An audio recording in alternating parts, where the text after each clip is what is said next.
Hey friends, so in this video we are going to study about sex determination in honeybees. Let's get started. तो हमें पता है कि honeybees में जब sperms eggs के साथ fertilize करते हैं तो उस टाइम पे after fertilization they produce female, और वो फीमेल दो तरीके की होती है, that is queen and workers जो होती हैं they are usually sterile while queen is fertile. Reason because queen actually feeds on royal jelly. तो क्वीन रॉयल जेली सब्सटेंस जो है, फूड सब्सटेंस, इस पे फीड करती है, जिसके कारण क्वीन जो है एक ही होती है एक छत्ते की और वो फर्टाइल होती है, जबकि जो वर्कर्स बनती हैं वो स्टेराइल नेचर की होती हैं. अब नेक्स्ट केस है कि अगर मान लीजिए एग जो है वो अनफर्टिलाइज्ड ही डेवलप हो जाए, डेवलप अनफर्टिलाइज्ड, तो इस केस में एग क्या बनाएगा, एग बनाएगा मेल. और मेल यहाँ पे कौन सा होता है, मेल होता है ड्रोन. अब क्योंकि एग हैप्लॉइड नेचर का है तो ड्रोन भी हैप्लॉइड नेचर का होगा, और यहाँ स्पर्म और एग जो है फर्टिलाइज करके बने हैं, तो जो क्वीन होगी वो भी क्या होगी, डिप्लॉइड नेचर की होगी. तो यहाँ पे जो हनी बी है उसका क्रोमोसोम नंबर अगर 1 सेट देखना हो तो N16 होता है और 2N जो है 32 होता है. तो यहाँ पे सेक्स कैसे डिटरमाइन किया जाता है, यहाँ पे in honey bee we can say in honey bee sex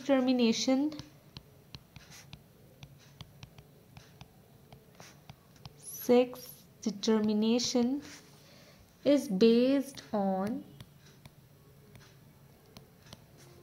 number of sets of chromosome, number of sets of chromosomes an individual receives. तो एक इंडिविजुअल कितने number of set of chromosome receive करता है, उस चीज़ पे जो है उसका सेक्स डिटरमाइन होता है. तो इस चीज़ को हम क्या बोलते हैं, this is called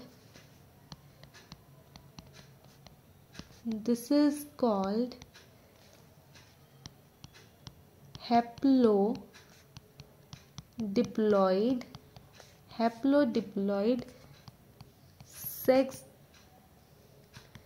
determination system. Haplodiploid sex determination system. Therefore male produces, यानी कि जो ड्रोन है it produces sperms by mitosis, right? तो स्पर्म्स ऑब्वियसली माइटोसिस से ही प्रोड्यूस होंगे क्योंकि मेल जो है हैप्लॉइड है. अब यहाँ पे क्रॉसिंग कैसे होती है, हमारे पास फीमेल क्वीन है और मेल ड्रोन है, ठीक. तो यहाँ पे फीमेल क्वीन है, मेल ड्रोन है, फीमेल का क्रोमोसोम नंबर डिप्लॉइड 32 है, मेल हैप्लॉइड 16 क्रोमोसोम का सेट है.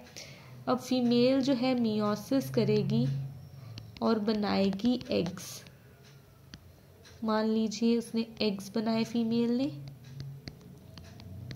और मेल जो है वो माइटोसिस करेगा और बनाएगा स्पर्म्स, राइट. अगर ये एग इस स्पर्म के साथ फ्यूज कर जाता है तो हमें पता है there is formation of again a female after fertilization, right. लेकिन क्या हो अगर इस केस में ये जो एग है ये अनफर्टिलाइज्ड रह जाए, अगर ये एग अनफर्टिलाइज्ड रह जाएगा तो ये प्रोड्यूस करेगा एक मेल और इसका नंबर रह जाता है again haploid 16. So the process of formation of a male drone from an unfertilized egg is called as parthenogenesis.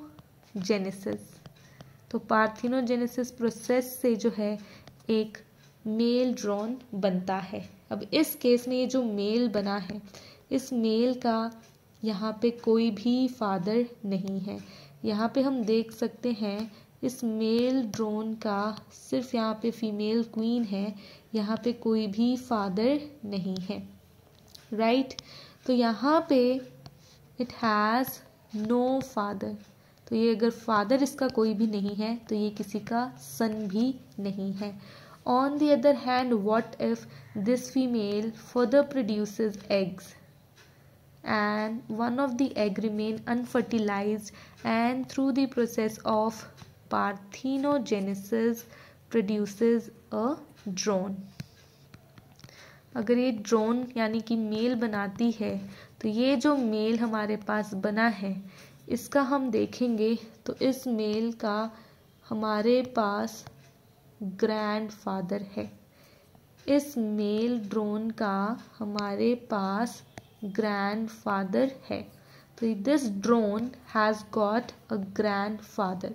तो ये जो है ग्रैंडफादर का काम कर रहा है। तो इस ग्रैंडफादर का जो है ये जो मेल ड्रोन बना है ये लगा ग्रैंड सन। तो only grandfather grandson exist but there is no father and no son in case of honey bees. तो हनी बीज के केस में इस तरीके से सेक्स डिटर्मिनेशन होता है और इसको हम बोलते हैं हैप्लोडिप्लॉइड सेक्स डिटर्मिनेशन सिस्टम, जिसमें मेल प्रोड्यूस करता है sperm by mitosis and male जो है हमारे पास ड्रोन है जो कि ग्रैंडफादर ग्रैंडसन में एक्ट करता है। फीमेल जो है उसमें दो तरह की है, क्वीन एंड वर्कर, जिसमें queen feeds on royal jelly. So this is all about sex determination system in honey bees, and in the next video we will study the sex determination in case of Drosophila, and also we will study the male heterogametic and female heterogametic system of sex determination. I hope you like this video. If you did, then please don't forget to like, subscribe, share, comment. Thank you.